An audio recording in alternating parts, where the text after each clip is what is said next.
Hare Krishna, muy buenos días. Namo Vishnu Padaya Krishna Prestaya Bhutale Srimate Bhaktivedanta Swaminiti Namine Namaste Saraswate Deve Gauravani Prasarine Nirvisesa Sunyavadi Pashatya Deshatarine Jaya Sri Krishna Chaitanya Prabhu Nityananda Sri Advaita Gadadhara Sri Vasadi Gaura Bhakta Vrinda Hare Krishna, Krishna Krishna, Hare Hare, Hare Rama, Rama Rama, Hare Hare. Hare Krishna reiterados. Continuamos con lecturas y reflexiones sobre el sagrado texto conocido como Bhagavad Gita o la canción del Señor. Y lo hacemos con la esperanza y la fe de que si nos proponemos con sinceridad a través de estos sagrados textos podremos ir ganando en un poco más de claridad sobre en qué consiste el sendero de la vida espiritual y cuál es el modo más idóneo para alcanzar la morada suprema, o sea, para ir de regreso al estado de conciencia de Dios.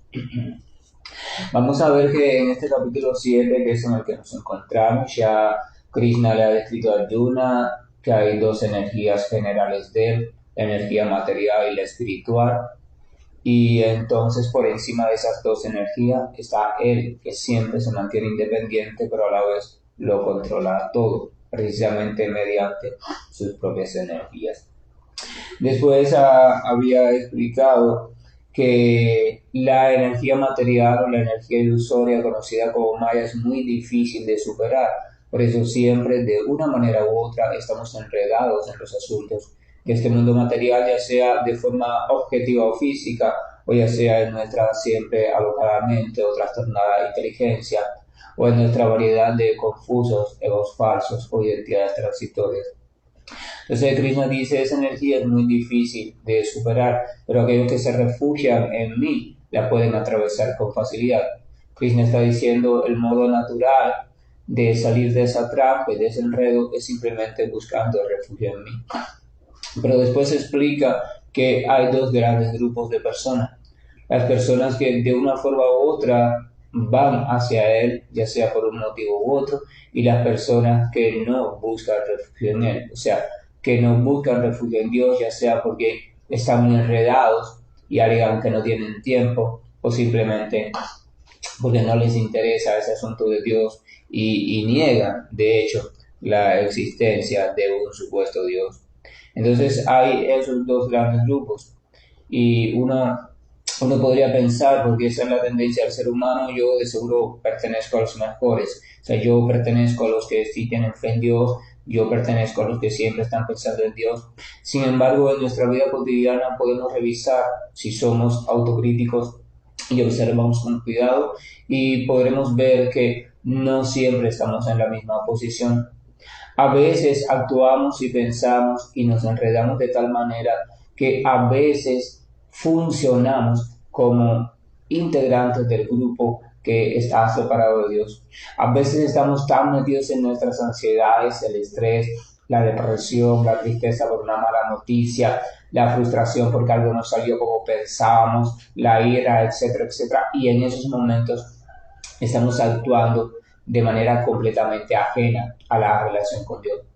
Y otros momentos sí, otros momentos estamos apelando a Dios o estamos pensando en Él o pensando en sus nombres o leyendo sobre Él o deseando avanzar sinceramente espiritualmente, y en esos momentos estamos formando parte del grupo de los que están buscando a Dios.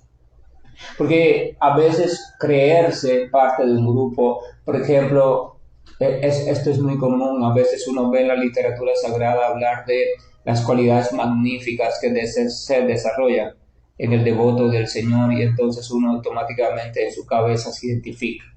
Porque el ser humano es así, se identifica siempre con aquello que parece bueno y nunca se identifica con lo que parece mal. Usted habla de los mentirosos y las personas se identifican con el no mentiroso y identifican a otras personas con los mentirosos. Usted habla de los pecadores y el ser humano identifica al otro como el pecador. Usted habla de los santos y se identifica a sí mismo, entonces la persona como santa.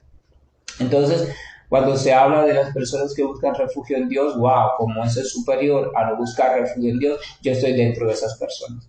Y ese pensamiento es muy peligroso porque te hace creerte cosas que no son tan así y dejas de vigilarte. Uno debería creerse siempre, no, yo no estoy dentro del bando de esos que son elevados, yo estoy dentro del otro bando, dentro de los que tenemos que seguir trabajando mucho, porque estamos llenos de imperfecciones, porque estamos llenos de contaminaciones, porque somos tan necios que nos pasamos más tiempo olvidando a Dios que recordando a Dios. Yo estoy dentro de ese bando. Así que debo de forzarme, debo de buscar la compañía santa de alguien que esté dentro del otro bando. O sea, eso es lo saludable, porque nos ayuda a avanzar de manera natural y nos ayuda a librarnos de tantas trampas que hay en el camino. Entonces usted durante su vida, durante su día a diario, a cada momento, así como una inspección sorpresa a su propia vida, usted sorpréndese a usted mismo y pregúntese, en este momento, en este mismo momento, ¿en cuál de los dos bandos estoy? Estoy en este mismo momento pensando en Dios, estoy en este mismo momento deseando ir a Dios, estoy en este mismo momento deseando perfeccionarme como ser humano y como alma espiritual. Esto que estoy haciendo y estoy pensando ahora está en correspondencia con eso, no. Ahora entonces estoy en el otro bando. Es bueno, porque tenemos que tener una noción clara de cómo está funcionando nuestra vida. Tenemos que tener la noción más descriptiva posible, realista y sincera de cómo estamos funcionando, porque si no, no vamos a tomar conciencia del terrible problema que tenemos. Ese terrible problema significa simplemente de nuestra inconsciencia de Dios, de nuestra inconsciencia de nuestra identidad espiritual. Ese es nuestro terrible problema. Entonces, vamos acá a... En el verso 19 el Señor Krishna había dicho, después de muchos nacimientos y muertes, aquel que verdaderamente tiene conocimiento se entrega a mí, sabiendo que yo soy la causa de todas las causas y de todo lo que existe. Un alma así de grande es muy difícil de encontrar. Vamos a recordar que en el capítulo 6, titulado Dhyana Yoga, Yoga de la Meditación, Krishna estaba explicando, porque Arjuna le había preguntado, ¿qué pasa con el trascendentalista? O sea, con la persona que está dando pasos en el sendero espiritual. ¿Qué pasa si se sale del sendero o simplemente la muerte llega e interrumpe su avance o si simplemente ya se dedica a otras cosas? Entonces Krishna le explica que no hay problema porque el avance adquirido nunca se pierde.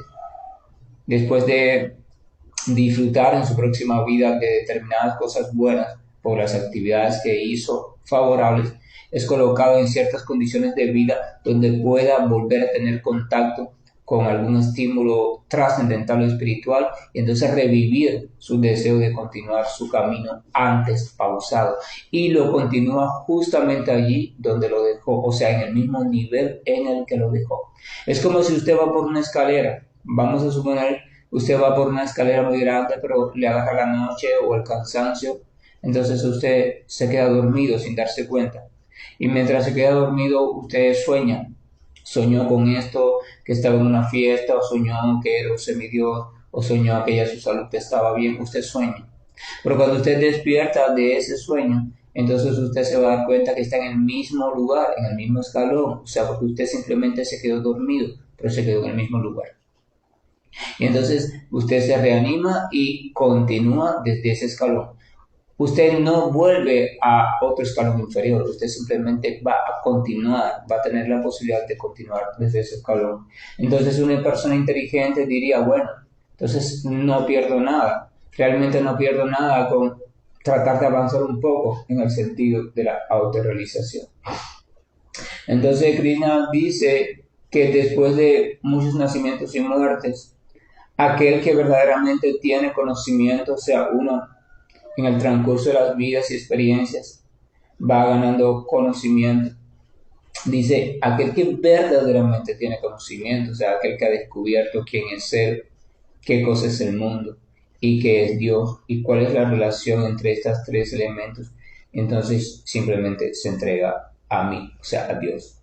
sabiendo que yo soy la causa de todas las causas y todo lo que existe. Pero un alma así de grande es muy difícil de encontrar.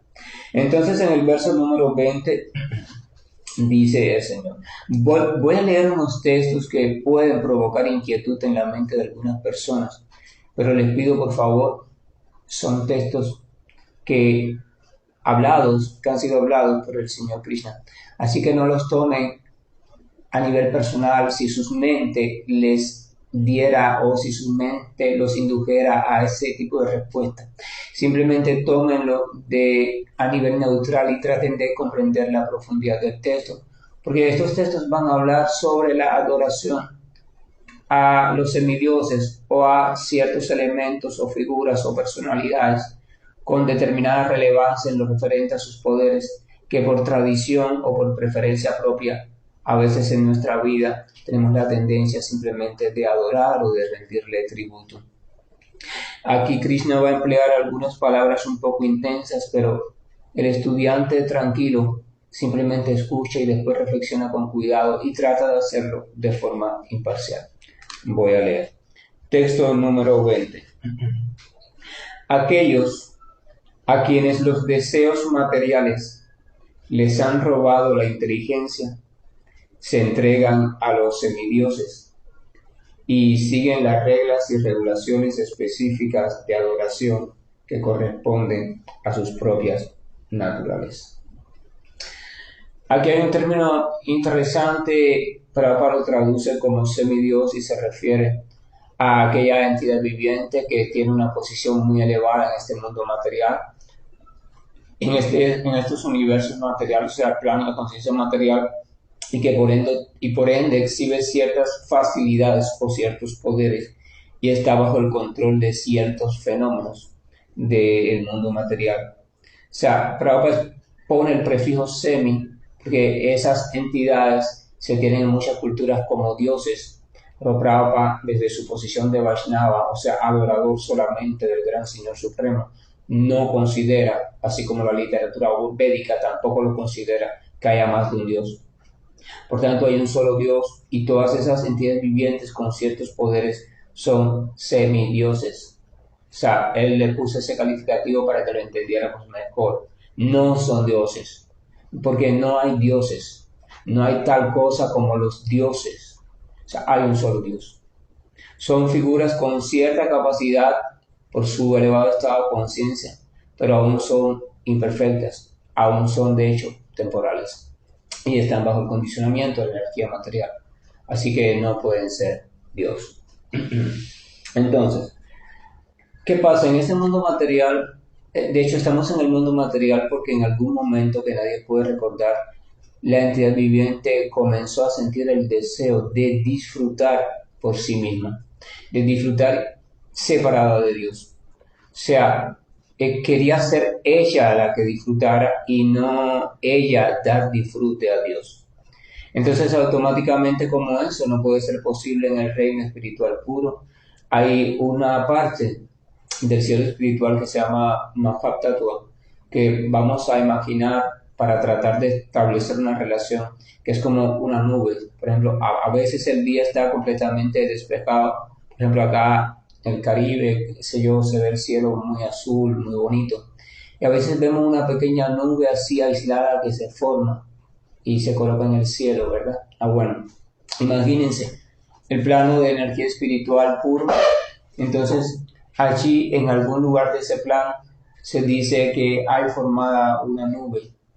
Y entonces el espacio que está cubierta por esa nube, o sea, lo que hay dentro de esa nube, se llama Mahatattva o energía material original. Ahí está todo el mundo material, pero en potencia. Ahí está la sustancia y también están las tres modalidades de la naturaleza material, para cuando sea necesario activarse. Entonces, cuando esa entidad viviente tiene un deseo de disfrute individual, de disfrutar de sus propios sentidos, de vivir alguna experiencia, algún tipo de historia donde ella sea la protagonista, automáticamente su conciencia deja de estar en el plano de conciencia de Dios puro y automáticamente su conciencia aparece, cae en el plano de conciencia material o conciencia del Mahatattva. Es como si la entidad viviente en su plano espiritual quedara muy profundamente dormida, o sea, su conciencia queda adormecida y comienza a soñar, comienza su sueño, su ilusión material. Entonces ella es colocada allí y después, bueno, allí mismo entra el Señor en la forma de Mahavishnu y es una historia muy larga. Pero el punto es que allí comienza todo el proceso de creación material y de vida material. Entonces allí hay una serie de entidades vivientes que desde creaciones pasadas alcanzaron ciertos niveles de conciencia muy elevados, material todavía, pero muy elevado. Entidades vivientes que llegaron a comprender cómo funcionaban las leyes de la naturaleza material y por su entrega y devoción les fue permitido controlar por un periodo de tiempo determinado ciertos fenómenos en este universo material. Y entonces allí esas personalidades son las encargadas de controlar ciertas áreas, o sea, son los administradores de ciertos recursos y fenómenos materiales. Entonces, la entidad viviente, evidentemente, en el mundo material tiene, como es lógico, deseos materiales.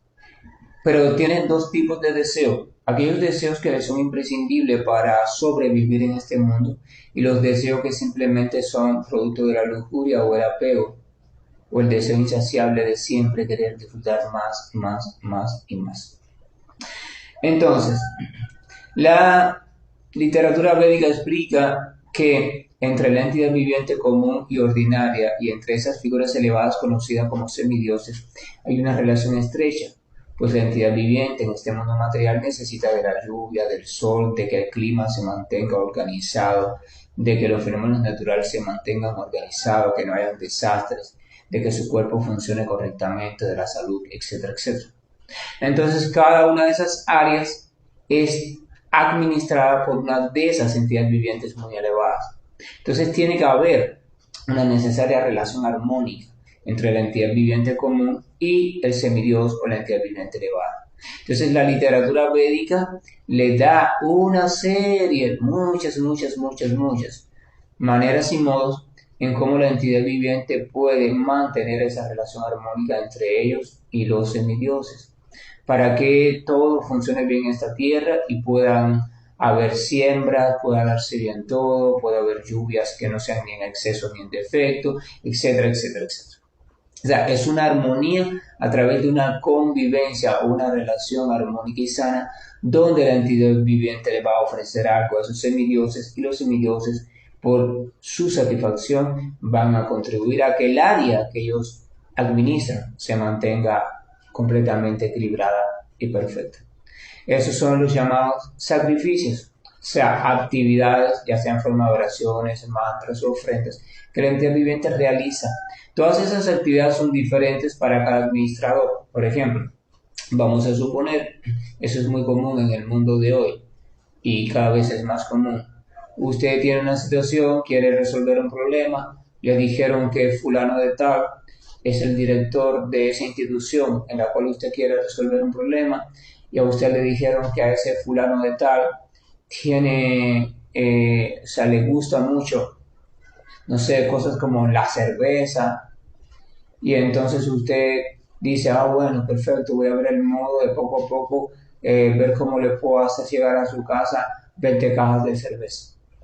O sea, eso a nivel de negocio y de intercambio es una ofrenda. Usted está tratando de ofrecerle a ese alguien que tiene un poder determinado algo que le agrade para ganarse la aprobación o la gracia de ese alguien y ese alguien de cierto modo se vea comprometido con usted y pueda ayudarlo a resolver lo que usted necesita, ¿verdad? Es un trueque, como quiera que lo mires, es un trueque. Llámele agradecimiento, bondad, como le quieras llamar, pero es un negocio, es un trueque. Yo te ofrezco algo que te gusta a ti, pero te lo hago porque yo necesito recibir un favor tuyo, que solo tú puedes resolver. Entonces, esa es la relación entre el creyente y el semidios. O sea, el creyente adora al semidios, le ofrece un semidios determinado, que es aquel que tiene bajo su administración los recursos que él quiere. Si alguien quiere, no sé, por ejemplo, la literatura védica explica salud física, entonces adora al semidios del sol. Si alguien quiere una esposa buena y hermosa, adora a Uma, uno de los nombres de la pareja o la consorte del señor Shiva. Si alguien quiere alcanzar conocimiento de este mundo material, adora a Saraswati, la semidiosa del conocimiento. Y así hay una cantidad, no nos podemos imaginar el parlamento de los semidioses, cuántos integrantes tienes. Ahora, ¿qué pasa? La entidad viviente evidentemente quiere prosperar, quiere mejorar, porque está identificada con su cuerpo material. Y ella quiere obtener logros materiales. Y en ese intento de obtener logros materiales está en ignorancia, porque está ignorando completamente sobre su naturaleza espiritual. Y entonces ella, desde el principio de los tiempos, tenía la enseñanza védica, y entonces la enseñanza védica le dice, mira, si quieres conseguir esto, haz esto, si quieres conseguir aquello, haz esto. Pero esa enseñanza védica está establecida para que tú logres una vida armónica, porque cuando uno tiene una vida armónica le es fácil, se supone le sea fácil dedicar tiempo a investigar sobre quién es uno en verdad. No está hecha para que tú simplemente te dediques a obtener cosas y satisfacer todos tus deseos y todos tus deseos. Porque precisamente por satisfacer tus deseos de disfrute personal es que estás enredado. Entonces, si te dedicas a satisfacer y satisfacer, simplemente lo que vas a hacer es enredarte cada vez más. Así que ese no es el fin de la literatura védica. Cuando la literatura védica plantea ese tipo de intercambio entre entidad viviente y semidioses, es para tratar que la entidad viviente logre una vida armónica y feliz en este mundo, para que pueda con tranquilidad, sin estrés, sin ansiedad, dedicarse a la investigación sobre el Señor Supremo, o sea, sobre cómo salgo, cómo escapo de este mundo material. Pero la entidad viviente no hizo eso. Cuando empezó a sentirse en armonía y en felicidad, quiso tener cada vez más. Ya no le conformaba con un hogar, ahora quiere tener 3 hogares. El hogar de la ciudad, un hogar en la playa y un hogar en las montañas. Ya no se conformaba con una casa con 3 cuartos, ¿no? Ahora vamos a construirle 15 cuartos porque quizás así la casa es más grande, tengo más estatus, viene gente de otros lugares y se pueden quedar. Ya no, o sea, la inconformidad creciente. Esa inconformidad significa una sola cosa, lo que no nos damos cuenta.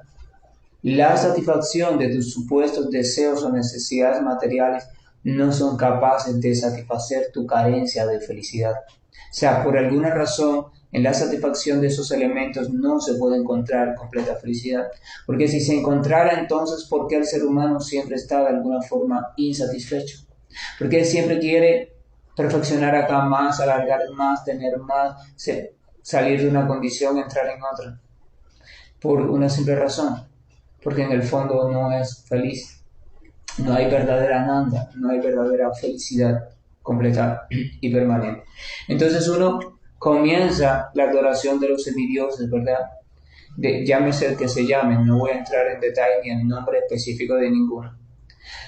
Pero Krishna está diciendo aquí algo muy importante, porque ya entonces esto es significativo. Dice, aquellos a quienes los deseos materiales les han robado la inteligencia, se entregan a los semidioses y siguen las reglas y regulaciones específicas de adoración que corresponden a su propia naturaleza. Evidentemente, yo voy a identificarme con el semidios que más tenga que ver con lo que yo quiero o con mi tipo de personalidad. Por ejemplo, una persona que tenga un carácter fuerte, intenso, que sea apasionado, no se va a sentir atraído por un semidios que sea pacífico y tranquilo. Tiene que sentirse atraído por un semidios que sea altivo, que sea también apasionado, que sea dado a las cosas bruscas, porque es el que se le parece. Y entonces es el que le puede otorgar aquello que esa persona por su propia naturaleza está deseando. Entonces por eso se dice que cada cual entonces adora a un semidios determinado de acuerdo a su propia naturaleza. Pero ¿por qué Krishna dice aquellos a quienes los deseos materiales les han robado la inteligencia? Porque se supone que la inteligencia es la capacidad que te ayuda a discernir que los deseos materiales, los deseos que tú estás teniendo de disfrute personal y de entrega a esos disfrutes, son los que te han metido en este creciente red. Cuando tú coges genio es porque algún deseo tuyo en lo profundo de ti, sabiéndolo tú o no sabiéndolo, se ha frustrado. Cuando te pones triste es porque algún deseo en lo profundo de ti se ha frustrado. Cuando te pones ansioso es porque algo en lo profundo de ti se ha frustrado, o sea, no sale, no ha salido, hay desconcierto. Cualquier desestabilización que usted busque es porque en lo profundo de usted algo se ha frustrado. O sea, y ese algo es un deseo, aunque usted no tenga conciencia de él. Entonces, quiere decir que si usted usa su inteligencia se va a dar cuenta que todos sus sufrimientos están relacionados de una forma u otra a su apego a determinados deseos del plano de conciencia material. Entonces Krishna dice a aquellos que el deseo material le ha robado la inteligencia, se entregan a la adoración de los semidioses, o sea, porque ellos se entregan a eso para obtener la satisfacción de sus deseos, pero han olvidado o no saben que sus deseos son quienes los han enredado. Entonces, si no saben eso, es porque los propios deseos les han robado la inteligencia. El verso 21 dice lo siguiente: yo estoy en el corazón de todos en forma de la superalma, y en cuanto alguien desea adorar a algún semidios, yo hago que su fe se vuelva firme para que pueda consagrarse a esa deidad en particular. Uno de los aspectos o formas de presentación del Señor Supremo es el Señor Supremo como superalma, el alma del universo. O sea, de hecho, para que este universo exista y funcione, Dios, una representación de Dios tiene que estar dentro de todo. Dentro de usted, dentro de mí, dentro de la hormiga, de la lombriz, del perro, del árbol, de cada átomo. El Señor explica eso. Una representación de Él está allí. Entonces, realmente, por ejemplo, cuando usted tiene un deseo de cualquier tipo, ese deseo se satisface no por obra de usted, aunque muchos piensan que es porque uno hizo esto, uno hizo aquello, no. Ese deseo se satisface por obra u orden del Señor Supremo que está junto al alma dentro de la entidad viviente. La entidad viviente tiene el deseo en su sueño material, ella tiene el deseo ilusorio. Evidentemente Paramatma, o el Señor Supremo que está allí cerca de ella, pero al mismo tiempo separado, sabe el deseo. Y entonces Él determina o no determina, se ordena o no ordena, o pone en marcha o no pone en marcha todo un mecanismo para que ese deseo se cumpla o no se cumpla. Entonces, cuando la entidad viviente, vamos a recordar que Maya o la energía material es una subordinada al Señor. Maya no es subordinada del alma espiritual, Maya es subordinada al Señor, Maya es la mejor devota del Señor. Ella siempre está tratando de complacer al Señor. Entonces ella complace al Señor, no complace a la entidad viviente. Entonces cuando la entidad viviente tiene un deseo de adorar a algún semidios específico para obtener algo, el Señor simplemente crea las condiciones para que en esa entidad viviente se desarrolle lo que llamamos fe profunda a ese semidios y se entregue con fervor a su adoración. O sea, esa fe no la puede crear ese semidios al que uno adora. De la fe viene el Señor Supremo. Es el Señor Supremo quien permite que esa fe crezca en ti para que te entregues por completo a ese semidios. Claro que uno podría preguntar, pero si la entrega a ese semidios es para obtener un deseo material y que me va a enredar más, entonces ¿por qué el Señor Supremo lo permite? Pero hay un aspecto importante. El Señor Supremo es independiente y usted como porción del Señor Supremo tiene también una cuota de independencia, es lo que llamamos un libre albedrío. El Señor Supremo no se mete en tus decisiones. Esas son las leyes de este mundo. Tú tomas decisiones y después asumes los resultados. Entonces, si tú quieres obtener tal cosa, tal disfrute, y para eso quieres adorar a alguien, un administrador poderoso que te pueda satisfacer esa necesidad de disfrute, el Señor Supremo dice, perfecto, adelante. ¿Qué te hace falta? Fe, coge y te da fe. Para que tú adores y te entregues a ese semidios en específico. El Señor Supremo simplemente hace eso, respeta tu libre albedrío. y después tú tienes que, por supuesto, asumir las determinadas consecuencias. Entonces en el texto 22 el Señor dice, dotado de esa fe en ese semidios, esa persona se esforzará por adorar a un determinado semidios y obtener entonces lo que ella desea. Pero en realidad esos beneficios únicamente los otorgo yo. Vamos a volver al concepto de semidios como administrador.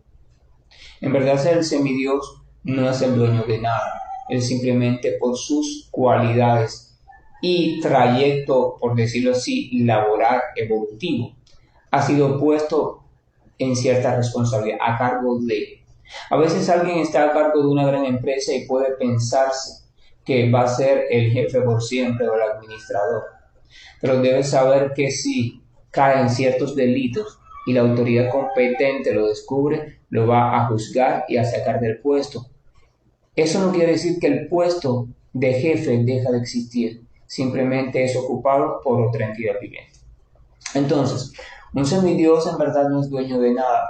Ningún semidios es dueño de la salud, ningún semidios es dueño de la lluvia, ningún semidios es dueño de nada. Son entidades vivientes que en este momento, en este justo momento, están ocupando una función administrativa con respecto a un recurso o fenómeno determinado. Entonces, si no es dueño de nada, se podría decir cómo es que puede un poco utilizar ese recurso. En verdad, ese recurso pertenece a Maya, mundo material, y Maya pertenece a Dios. Así que ese recurso pertenece realmente a Dios porque Maya está sirviendo a Dios. Entonces, para que un semidios le ofrezca a usted algo, le haga ese favor, ese semidios en verdad tiene que utilizar un recurso que no le pertenece. Después tendrá que rendir cuenta por la forma en que utiliza el recurso, pero él tiene que utilizarlo. Así que si deducimos con claridad, podemos ver con total transparencia que quien otorga ese favor, en verdad, en sí no es el semidios, es el Señor Supremo. Porque sin el permiso del Señor Supremo, entonces ese favor no puede ser otorgado. O sea, el almacenero de un almacén de una empresa no debe o no puede, según la legislación vigente, entregar ningún recurso de ese almacén a quien él quiera, sin permiso o autorización de los superiores. Entonces, cuando uno comprende eso, uno dice, entonces quiere decir que cualquier cosa que me pueda dar el semidios que sea, ya sea de la cultura de la India o de cualquier otra cultura, el santo que sea, la deidad que sea, lo que sea, cualquier cosa, en verdad no proviene directamente de esa figura, proviene, si es que sucede, del Señor Supremo. Entonces uno podría llegar a una conclusión, bueno, si todo proviene del Señor Supremo, entonces voy a adorarlo a Él. O sea, voy a tratar de llegar a la oficina de Él, voy a tratar de informarme quién es Él, voy a tratar de informarme sobre sus cualidades, sus gustos, sus preferencias, y voy a comenzar a adorarlo a Él. ¿Para qué entonces le voy a romperme la cabeza con qué regalo le doy al ministro de tal área si puedo acceder al presidente? Entonces voy a tratar de adorar al presidente.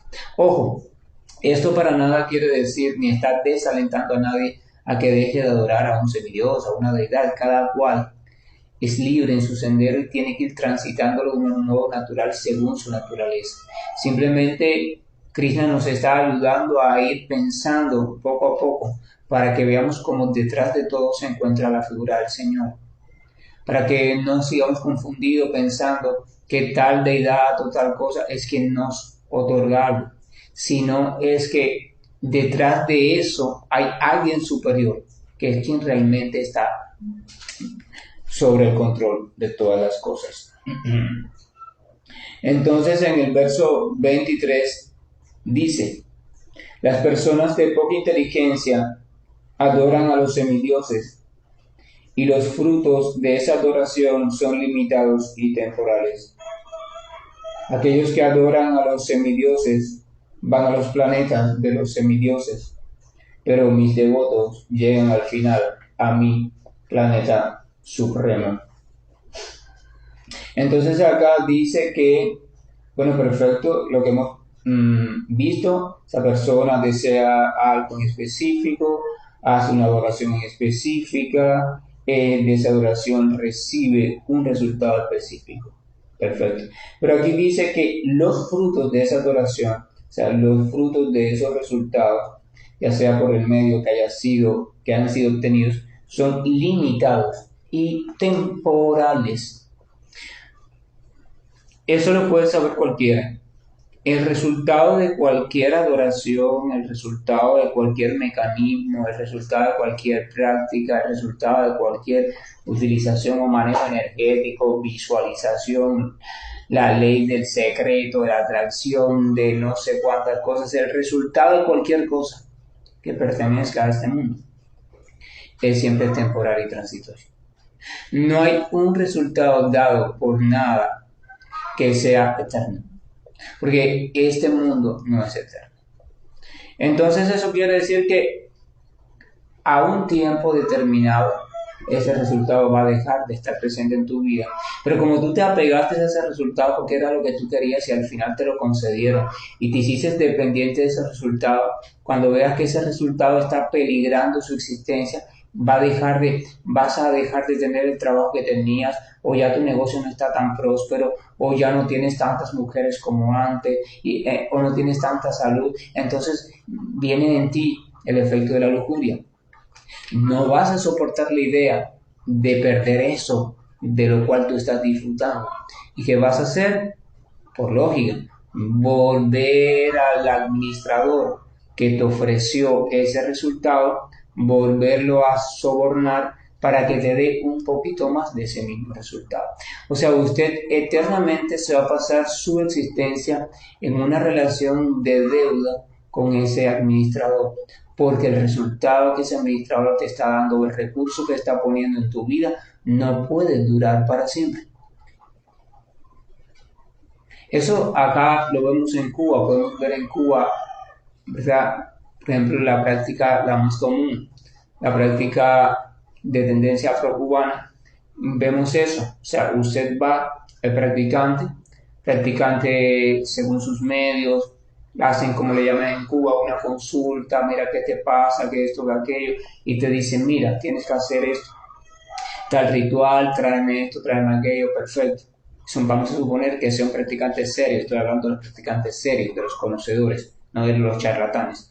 Y usted, con lleno de fe, coge los recursos necesarios, los lleva y hace lo que él le indica. Y usted ve que su vida cambió en sentido material, resolvió lo que tenía que resolver, o su familia se estabilizó, su salud mejoró, o encontró un trabajo más próspero. Perfecto, genial. Pero al cierto tiempo, 1 año, 2 años, 3 años, qué sé yo, el tiempo que sea, ese resultado se agota. Es como cuando usted echa una cantidad de dinero dada en un carrito de esos que hay en algunas tiendas para que los niños se entretengan. Usted echa, no sé, 10 centavos o algo así, pero eso es para un tiempo limitado. Cuando ese tiempo se agota, entonces el carrito se detiene. Si usted quiere seguir disfrutando, tiene que echar 10 centavos más. Entonces, cuando ese resultado se va agotando en su vida, usted vuelve de nuevo allí, no, mira, ahora tengo un problema porque mira, entonces perfecto, esa persona vuelve a revisar por sus instrumentos y sus cosas de adivinación o su experiencia y dice, bueno, ahora lo que pasa es esto, mira, hasta el costo. Y así, en ese volver, ir, obtener algo, gastar ese algo, querer más de ese mismo algo, volver a obtenerlo, se te va la existencia entera. Cuando la única forma inteligente de utilizar eso es la siguiente, que usted hace su ofrenda o usted bata la práctica que usted sea la que más apego tenga para obtener algo, perfecto. Usted siente, no sé, que no tiene trabajo, que su familia está pasando hambre, usted necesita una ayuda y usted va y alguien le recomienda, mira, debes hacer tal ritual, tal cosa, usted lo hace y usted obtiene la ayuda y encuentra un trabajo. Este trabajo le va bien, es próspero. Pero la única forma inteligente de aprovechar ese resultado es que usted diga, ahora que estoy con una preocupación menos, que mi familia ya tiene comida, alimento y yo tengo estabilidad laboral. Debo de aprovechar esta situación para avanzar yo espiritualmente y que ellos también avancen. Pero eso no lo hace casi nadie, porque cuando salió de la situación que estaba un poco difícil, que está en una situación más cómoda, instintivamente lo que quiere es disfrutar de esa situación tan cómoda, olvidarse de todo lo demás porque en su mente piensa que ya todo está bien, todo está resuelto y de hecho apegarse, porque ese disfrute le va a traer apego. Ese apego le va a dar lujuria y esa lujuria significa locura y esa locura significa que no va a tolerar la idea de que en el futuro tenga que perder eso que obtuvo. Entonces ahora se va a preocupar solo por no perderlo, por conservar eso. Entonces tampoco va a tener tiempo para Dios. Es un círculo vicioso, terrible, interminable. Si usted, al obtener un favor que mejore su condición de vida o lo que sea, usted no aprovecha ese beneficio para encaminarse hacia la salida del mundo material, usted simplemente, eso que usted cree que es para su beneficio, se convierte en su peor trampa, en su peor enemigo. Entonces, por eso el Señor, entonces aquí dice, pero en realidad esos beneficios únicamente los otorgo yo, por tanto, si los otorga el Señor, entonces, cuando los beneficios estén dados, dedícale un tiempo al Señor. Entonces el Señor dice, acá aquellos que adoran a los semidioses van a los planetas de los semidioses. Evidentemente, Pablo aquí te explica que allí donde esté tu conciencia o tu mente, en el momento de tu muerte, allí es donde vas a obtener tu próxima vida. Entonces, si tu conciencia está absorta por completo en una relación con un semidios, el que sea, y ya tú estás purificado en esa relación por ese semidios, tu próxima vida va a ser en otro lugar o plano de conciencia donde ese semidios siga siendo el regente. O sea, vas a ir al plano de conciencia de quien sea, de la deidad que sea, de quien sea.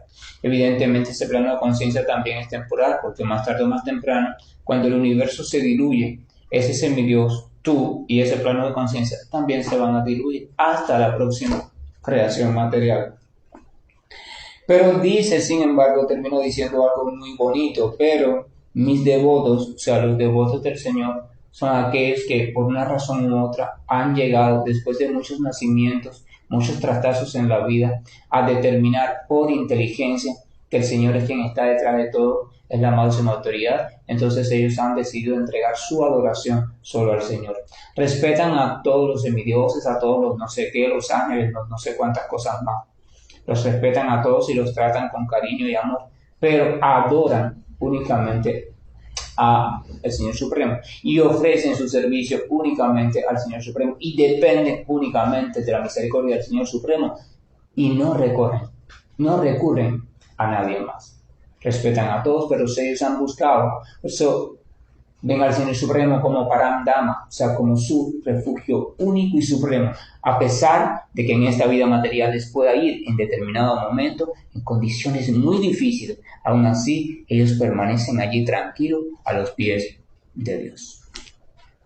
Que la gracia y el amor de nuestro Señor nos acompañen, que vayamos teniendo la inteligencia suficiente para que mientras vamos tratando de obtener alivio de sufrimientos en este mundo, tratando de obtener algunas condiciones mejores de vida, si esas condiciones llegan por una causa o por otra, ya sea por un ritual, por una creencia, por una práctica mental, por lo que sea, entonces seamos lo suficientemente inteligentes para aprovechar esa mejoría o ese cese de algunos sufrimientos para comenzar a pensar seriamente en el Señor Supremo, en nuestra relación con Él. Porque debemos saber que más tarde o más temprano ese beneficio que recibimos va a ir desapareciendo o se va a ir transformando, porque esa es la naturaleza de este mundo material. Así que no se duerman en los laureles. Cuando su vida esté cómoda, aprovechen eso como una bendición del Señor para acercarse cada vez más al Señor y entregarse a Él. Hare Krishna, buen día, y estoy finalizando la llamada. Hare Krishna, Krishna Krishna, Hare Hare, Hare Rama, Rama Rama, Hare Hare, Hare Krishna, Krishna